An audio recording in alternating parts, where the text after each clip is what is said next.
एक बार विद्याधर जब अपने माँ के पास, क्योंकि बचपन की बात है, किशोर अवस्था के पूर्व की बात जिसको बाल्यावस्था बोलते हैं, उस समय माँ ने जो संस्कार दिए थे, क्योंकि जैनों के संस्कार जो आप लोग सामान्य से बोलते रहते हैं कि जो जैन कुल में पैदा हुआ है उसके पास ये चीज़ें तो होती ही हैं कि पानी छान करके पीना, रात्रि भोजन त्याग करना, प्रतिदिन देव दर्शन करना आदि आदि। तो कुछ संस्कार ऐसे मिले रहते हैं। तो पानी छान करके पीने का मतलब सिर्फ इतना नहीं कपड़े से छान लेना, कपड़े से छान लेना, उनकी जीवानी कर लेना, उन जीवानी को यथोचित स्थान पर पहुंचा देना, इतना तो पानी छानने का अर्थ है ही। लेकिन पानी छानने का अर्थ ये है कि पानी हमें किस समय पीना।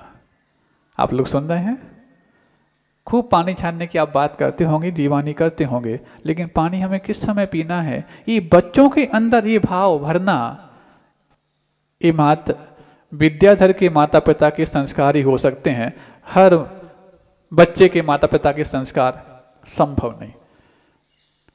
तो अब बचपन में तो बच्चों को पानी पीने की बात आती ही है, लेकिन बचपन में पानी दिन में पीना है बेटा, क्योंकि रात में पानी पीने से, अनछने पानी पीने से भी ज़्यादा दोष लगता है और मांसाहार का भी दोष लगता है। आप लोग सुन रहे हैं, सिर्फ मात्र जो जीव उस पानी में है आपने उसको छान करके बचा लिया, इतना ही मात्र नहीं है। पानी पीने के निमित्त से जिन जिन जीवों की रक्षा मुझे करनी चाहिए उन सबको बचाने का भाव भी पानी छानने के अंतर्गत आता है। ये विद्याधर की माँ श्रीमंती ने विद्याधर के बचपन में संस्कार भेजे थे। तो कुछ ही वर्षों का जब विद्याधर था उसने रात्रि में पानी तक का त्याग कर दिया था। जो रात में भोजन नहीं त्याग कर पाते, 6 बजे 7 बजे 8 बजे 9 बजे घड़ी की सुइयां गिनते रहते हैं, उनको सोचना चाहिए उस वक्त बचपन में विद्याधर को रात में पानी तक के त्याग करने का कठोर संकल्प उनकी माँ ने दिला दिया था और उस कोमल बालक ने माँ के कहने पर ग्रहण कर लिया था। माँ के कहने पर ग्रहण करना, महाराज के कहने पर ग्रहण करना तो फिर भी आसान है, लेकिन माँ के कहने पर ग्रहण करना, लेकिन जो महाराज के कहने पर भी ग्रहण ना कर पाए उनको माँ कहाँ ग्रहण करा पाएगी। ये तो उनके जीवन में कुछ ऐसा ग्रहण लग गया है जो सूर्य ग्रहण और चंद्र ग्रहण से भी बदतर हो सकता है। तो उस समय अब एक बार शांता और सुवर्णा जो बहनें हैं, बहुत छोटे छोटे प्रसंग हैं, कोई लंबी लंबी दास्तां आपको सब पता है, आपने कई पुस्तकों में पढ़ी होगी, लेकिन वो चीज़ें जो शायद आपको नहीं पता होंगी वो छोटे छोटे आपको हम बता रहे हैं। ये जो हम आप सुना रहे हैं, पहले कभी सुने हैं आप लोगों ने? नहीं सुने ना, तो आपको हम वही चीज़ें बच्चों सुनाने का प्रयास करेंगे जो शायद आपने पहले कम सुने हो अथवा ना सुने हो। तो शांता सुवर्णा, तो ये दोनों जो बहनें थीं, क्योंकि 2 ही बेटियां मात्र घर में, बाकी 4 भाई, यूँ तो संतान उनके माता पिता की 10 थी, लेकिन 4 काल कवलित हो गई थी, आपको ज्ञात होगा। और बच्चों को जैसे माँ के संस्कार होते हैं कि व्रत उपवास करना आदि आदि, एक आसन करना, ये बचपन में माँ को देखते देखते सबसे पहले बेटियां सीख लेती हैं। बेटों को सीखना बहुत बाद में संभव है, लेकिन बेटियां तो सीख ही लेती हैं कि एक आसन करना है आदि आदि, होता है ना। जैसे बेटियां भोजन बनाना सीख लेती हैं देखते देखते, ऐसे भोजन कब छोड़ना है ये भी सीख लिया करती हैं, एक आसन करना आदि आदि। तो कुछ पर्व आए, उन पर्वों में शांता और सुवर्णा ने एक आसन करने का संकल्प कर लिया। शायद पर्युषण पर्व रहे होंगे, एक आसन करना है, और एक आसन करना है तो दोनों बहनों ने आज हमारा एक आसन है।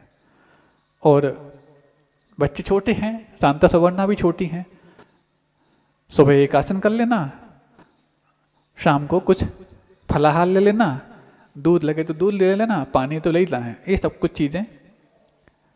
और शांता सुवर्णा ने सीख ली और सीखते सीखते वो करने लग गई। एक दिन विद्याधर को पता लगा कि दोनों बहनें व्रत करती हैं, और व्रत करती हैं तो एक आसन व्रत करती हैं, लेकिन सुबह तो भोजन करती हैं, लेकिन शाम को इस प्रकार से भी करती हैं। तो पता लग गया, तो बोलते हैं अक्का ये क्या कर रहे हो? एक आसन तो आपका सुबह तो हो गया ना, शाम को क्यों? अरे ये तो फलाहार है, माँ ने कहा कि बच्चे हैं, बच्चों के एक आसन अलग टाइप के होते हैं और बड़ों के एक आसन अलग टाइप के होते हैं। जैसे होते ना, बच्चों के 10 उपवास अलग टाइप के होते हैं और बड़ों के 10 उपवास अलग टाइप के होते हैं, और जो 10 उपवास करते तो हैं लेकिन उसमें अलग टाइप। अब आपका प्राण भी उद्धार का हो गया, क्योंकि आपके प्राणों का निर्माण भोजन करता है, और उस प्राणों के निर्माण के लिए भोजन आप स्वावलंबी तौर से नहीं तैयार कर पा रहे, दूसरों पर निर्भर होकर तैयार कर रहे हैं, तो पक्की बात है आपके प्राण दूसरों पर डिपेंड हो गए। प्राणी होकर के प्राण दूसरों पर डिपेंड हो जाएं, धनी होकर के हम धन के लिए दूसरों पर डिपेंड हो जाएं, कैसी लज्जा की बात है। ये पंचम काल में ये इस प्रकार की बातें स्वाभाविक सी हो गई, क्योंकि इसी कारण तो चंद्रगुप्त मौर्य जैसे सम्राट के स्वप्न और भरत चक्रवर्ती के 14 स्वप्न साकार होने को दिखने लग गए हैं। ये सब व्यवस्थाएं अभी भी कम से कम आप लोग चाहो तो कुछ चीज़ों के लिए तो अपने घर पे काम शुरू कर दो। पहले तो सुबह 5 बजे से उठ करके चक्की पीसते थे, आज 5 बजे जाकर के जिम तो जा सकते हैं लेकिन घर में चक्की नहीं पीस सकते। मेहनत वही करनी पड़ेगी, आपको अपने आप को स्वस्थ रखना है, मेहनत तो करनी पड़ेगी, लेकिन पहले चक्की पीस के कसते थे मेहनत, अब चक्की तो बनी बनाई आती है। घरेलू आटा चक्की भी अब बंद हो गई महाराज, पैकेट के आटे पर्याप्त हैं। अच्छे अच्छे जैनों के घरों में भी पैकेट का आटे आना लग गया। अब बताओ, अभी ये जब ये हाल है तो 21,000 वर्ष के अंत तक जो मोक्ष मार्ग जीवित रहना है वो इन लोगों के कंधों पर तो जीवित कभी नहीं रह पाएगा। महाराज वो आटा बहुत अच्छा, बिल्कुल एकदम वाइट आता है, पता है वो मिल क्वालिटी का आटा कैसे बनता है? कभी आप ही देखना, जो फ्लोर मिल होते हैं, मिल क्वालिटी का गेहूं मंडी में अलग टाइप का बिकता है, सबसे रद्दी गेहूं, गुना सड़ा गेहूं, तो महाराज वो इतना अच्छा कैसे दिखता है? उसके ऊपर का जो छिलका है ना, वो उसको पानी में डाल के सबसे पहले अलग कर दिया जाता है। अब सिर्फ मात्र छिलका अलग है तो पूरा आटा जैसे सफेद है, छिलका उसमें है नहीं है, उसमें अंदर हल्कापन इतना है कि आपके लिए जीवन में विचारों से भी हल्का करेगा और स्वास्थ्य से भी बहुत हल्का करेगा। हाँ बिल्कुल, पहले आते थे मील सेंट घरेलू आटा चक्की, अब तो मील सेंट हो गए, अब तो सिर्फ मील से सीधा सेंड किया जाता है, वही आटा आपके घर में आ जाता है। अच्छे अच्छे घरों की हालात हैं, अभी जब ये हालात हैं, अब इनसे उम्मीद करो कि अतिथि संविभाग नाम का व्रत पालन कर पाएंगे। अरे जो खुद का पेट खुद के हाथों से तैयार किए हुए आटे दाल से नहीं भर सकते, वो साधु का पेट क्या भर पाएंगे? तब तो जाकर के ये प्रश्न बहुत आम हो गए कि महाराज अब हम चौका लगाएं कि शांति धारा देखें। किसी एक व्यक्ति की बात नहीं, ये हर प्रश्न भले किसी एक व्यक्ति ने कल कर लिया हो, इसको अन्यथा मत लेना, ये आपके हर घर की बात हो गई। कई महिलाएं आकर पूछती हैं, बोले महाराज चौका करने में, चौके लगाने में भी तो धर्म ध्यान होता है, उस समय हम पूजा ना कर पाए, उस समय हम शांति विधान करने का जो नियम है वो ना कर पाए तो क्या पुण्य नहीं लगेगा? उनसे फिर यही पूछा जाता है, जब आप चौका आतिथ्य संविभाग नहीं करते हैं वो तो क्या उन दिनों में आप भोजन भी नहीं करते? तो जब आप अपने लिए भोजन तैयार करते वक्त भी शांति विधान कर लेते हैं, शांति धारा देख लेते हैं, जाप स्वाध्याय सामायिक सब कर लेते हैं, तो ऐसा कौन सा तुम्हें भारी काम करना पड़ता है कि जब साधु के लिए तुम आहार दान करने की बात आए तो तुम्हारे अन्न धर्म ध्यान के साधन छूट जाते हैं? इसका मतलब है कि एक प्रश्न आपके जीवन में किसी विशेष महान दोष के लिए कारण बनता है। खुद के लिए भोजन तैयार करने की बात थी, कितने घरों में हैं जो खुद ऐसा भोजन करते होंगे कि जब कम से कम गांव में साधु रहें तो अचानक हमारे लिए गांव साधु हमारे घर के सामने पहुंच जाएं तो उनको हम कुछ भी नहीं है तो हाथ जोड़ करके परिधान करके लेके आ जाएं। इस श्रीफल कलश तो बहुत दूर की बात है, आपका वहां खड़ा होना ही बहुत बड़ी बात है। और जिस दिन तुम्हारे घर पर अचानक साधु पहुंच जाएं, तुम्हारे घर में मात्र पानी भी यदि हो तो पानी भी उनके लिए अमृत बन जाएगा। और नहीं है तो तुमने ढेरों तैयारी की, बहुत तैयारी की, 8 दिन हो गए, 9 दिन, हाँ ये तैयारी, ये वही रोते हैं 8 दिन 9 दिन करके जिनको अलग से कुछ करने की बात आती है। जो खुद अपने घर में कम से कम पानी शुद्ध रखते हैं वो तो कभी भी ना रोने की बात है, बल्कि कई अचानक साधु आ जाएं तो इतने बड़े पुरस्कार को समझते हैं कि नोबेल प्राइज भी उसके आगे फीका पड़ जाता है। ऐसा करके देखो तो सही, कितने घर हैं कि और इस बार तो पानी पर्याप्त था, जमकर से बरसा है, पूज्य गुरुदेव ने खूब बरसाया हर तरह का पानी। हाँ, जो आपके चेहरे की रंगत भी ला दे और तुम्हारे पुण्य की रंगत भी बढ़ा दे, ऐसा पानी इस बार खूब बरसा है। तो क्या आपके घरों में पानी तक नहीं हो सकता? कई बार हमने परीक्षा करके देख ली, परीक्षा करके जब देखी है तो 2-4 परिवार ही पूरे बंगाली में इस परीक्षा में पास हो पाए कि अचानक कोई साधु आ जाए तो हमारे घर में उनके लिए कम से कम पानी पिलाने के लिए तो मिलता है। नहीं है तो सब प्रतीक्षा करते हैं, खड़े हैं वहां पर रामलीला मंच पर, दिन गिन रहे हैं, काय कितने दिन हो गए, काय कितने दिन हो गए, तुम्हारे यहाँ कितने के हो गए, हमारे यहाँ कितने के हो गए। मतलब आपको कैसे मालूम? हम पूछते नहीं है, लेकिन ये मानसिक अवधारणाएं ये मानवीय वृत्ति में पंचम काल में ही होती हैं, चौथे काल में कभी नहीं होती थी। दिन की क्या बात है? अरे साधु कितने दिन से आए हैं, हम मात्र इतने ही दिन ही कुछ ऐसा बना पाए हैं, ऐसा अपने घर में ला पाए हैं जिसमें हम साधु को दे सकते हैं। राष्ट्रपति आ जाए तो तुम सुबह 6 बजे से लेकर शाम के 6 बजे तक कभी भी खिला सकते हो, लेकिन राष्ट्रपति भी जिनके चरणों में झुकते हैं वो तुम्हारे घर के सामने 10 बजे भी आ जाएं तो तुम कुछ नहीं खिला सकते। कितने दरिद्र हो, कितने अभागे हो। तब तो जाकर के वहाँ भीड़ लगती है, इतने सारे कैंडिडेट, अब तुम्हारा बहुत कम दिन बचे, 15 दिन बचे हैं दिवाली को, और हमारे यहाँ तो हो ही नहीं पाए बे महाराज के। हो रोते रहो, ये अभागे दुर्भाग्य की निशानी है, दुर्भाग्य की निशानी है। सबसे कह रहे हैं यहाँ। और महाराज फिर हम चौका लगाएंगे तो प्रवचन सुनने कौन है? यही तो समस्या है। चौका लगाने की बात क्या, आइए बताओ, आप जब यहाँ से घर जाते हैं और ये आपके परिवार के पुरुष लोग यदि मान लो यहाँ बैठे हैं और तुरंत यहाँ से जाके भूख लगती होगी, लगती है। यहाँ से बाहर निकलते ही जठराग्नि की उदीरना तुरंत होती है।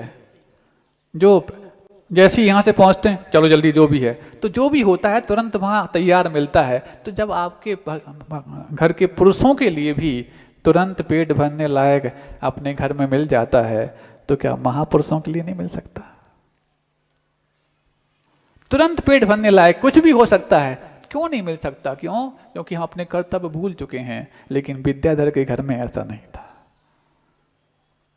विद्याधर के घर में तो बिल्कुल शुद्ध प्राशुक जल, अहिंसक जल, अहिंसक जल का मतलब कुएं का जल हो अथवा जिसमें जीवानी हम पहुंचा सकते हैं ऐसा जल हो, ऐसा जल हमेशा रहता था। तब तो जाकर के उनका जल जला भी हर जगह अलग ही टाइप का रहता। हाँ, बोरिंग का पानी चल सकता है क्या महाराज? ओ महाराजों को नहीं, महाराज हम प्रतिमा लेन चाहत, बोरिंग का पानी चल सकत, ये बोरिंग बात मत किया करो यहाँ पर। पहला ही व्रत आपका अहिंसाणु व्रत है। जब अहिंसाणु व्रत है, 12 व्रतों में पहला व्रत है, तो उस अहिंसाणु व्रत की रक्षा ही नहीं कर पा रहे हो, तुम बात कर रहे हो प्रतिमा लेना है, घर में बैठो। ये मात्र कुएं का पानी तुम्हारे पंचम गुण स्थान पे पानी फेर रहा है, नहीं तो बाकी सब व्यवस्थाएं तो तुम्हारे घर में हो सकती हैं। पंचम गुण स्थान पे पानी फेर रहा, भले ही सम्यक दृष्टि हो, पहली बात हो कि नहीं भगवान जाने, यदि हो भी तो चौथे गुण स्थान और पंचम गुण स्थान के बीच में कर्म निद्रा में कितना फर्क है? तो एक चुल्लू भर पानी और एक समुद्र के पानी में जितना फर्क होता है उतना फर्क इन दोनों के कर्म निद्रा में होता है। सब कुछ कर रहे, धर्म ध्यान कर रहे, प्रवचन कर रहे, स्वाध्याय सुन रहे, सब कुछ कर रहे, उसके बावजूद भी चौथे गुण स्थान से ऊपर नहीं उठ पा रहे। ये तो दुर्भाग्य की निशानी है। पूज्य गुरु जी कई बार कहा करते थे, एक बार यदि बुंदेलखंड के श्रावकों को मैं कुएं के पानी के बगैर प्रतिमा ले सकते हो इसकी छूट दे दूं तो पूरा बुंदेलखंड व्रती बन जाएगा। लेकिन नहीं, ऐसे भीड़ बनाने से कौन सा फायदा हो जाएगा? जो हमारे जीवन में अहिंसा नहीं आ पाई तो व्रत तुम्हारा कौन सा लाभ करा जाएगा? जब कुएं के पानी की शर्त थी तो भी इतने व्रती बन गए कि संभालना कठिन है, और यदि ये भी छूट दे देते तो क्या होते। और जहां पर ये छूट मिलती है कितने व्रती बना पाए वो जाने, किसी के बारे में क्या कहना, अपन तो अपनी बात कह सकते हैं।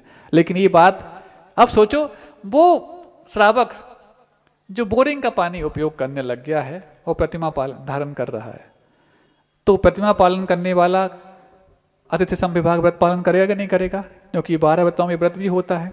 तो अतिथि समविभाग व्रत का पालन वो कर रहा है, तो जो स्वयं के लिए बनाया है दूसरों के लिए, साधु के लिए देगा भी। अब जो स्वयं बोरिंग का पानी उपयोग करने लग गया, इसका मतलब जिनने उनको आशीर्वाद दिया है बोरिंग के पानी का, वो स्वयं उसका उपयोग करने के लिए तैयार होंगे, तब तो उन्हें आशीर्वाद दिया। नहीं तो वो उसका अतिथि समविभाग व्रत पलेगा कैसे? क्योंकि मुनि को भोजन दे फिर ये करई आहारे, और श्रावक यदि खुद का भोजन इस प्रकार से करने लग गया है तो फिर आप समझ सकते हैं सारी बातें गणित सामान्य है इसके लिए। तो ये सब चीजें विद्याधर के घर में संभव ही नहीं थी। जब वो रात के पानी का त्याग स्वयं किए हुए हैं, रात के पानी का त्याग का मतलब वो मानते थे कि पानी छानना, वास्तव में इसको बोलते हैं। महाराज वो आरओ का पानी छान के पी सकते हैं, आके रो रहे हमारे पास, आरओ की बात कर रहे हैं। छानना क्या उसमें, तो सब पूरा ही मरा हुआ है, उसमें बचाने की कुछ बात ही नहीं है उसमें। बिस्लरी का पानी हम रुमाल लगा लेते हैं आगे ढक्कन पे, गट गट गट गट कर जाते हैं और जीवानी कहाँ डाल देते हैं। ये सब पूरे के पूरे ये दुर्भाग्य की निशानी है। अरे चांदी और सोने के पात्र में तुम्हें भोजन पानी नसीब नहीं हो पा रहे, तो कम से कम किसी धातु के पात्र में तो तुम्हें भोजन पानी नसीब हो जाते। लेकिन धातु भी तो उन्हें मिलती है जिनके जीवन में स्वच्छ धातुआं अंदर होती हैं। प्लास्टिक, 1 घंटा यदि प्लास्टिक में रखा हुआ पानी धूप के संपर्क में आ जाए तो वो कैंसर के लिए पक्का कारण बनता है। लेकिन विद्याधर अपने हाथ से दोनों कंधों पर घड़े लेकर के पानी भरने जाते थे। दोनों कंधों पर घड़े लेके पानी भर के लाना। महाराज आज तो घड़े की साइज भी बहुत छोटी हो गई। पहले जितने बड़े लोटा होते थे ना, आज उतनी बड़ी गुंड होती है। सुन रहे हो? हाँ, लोटे बराबर गुंड हो गई। 5-7 लीटर का गुंड है। कितनी गुंड? हाँ 6 गुंड लिया, काले आए तुम।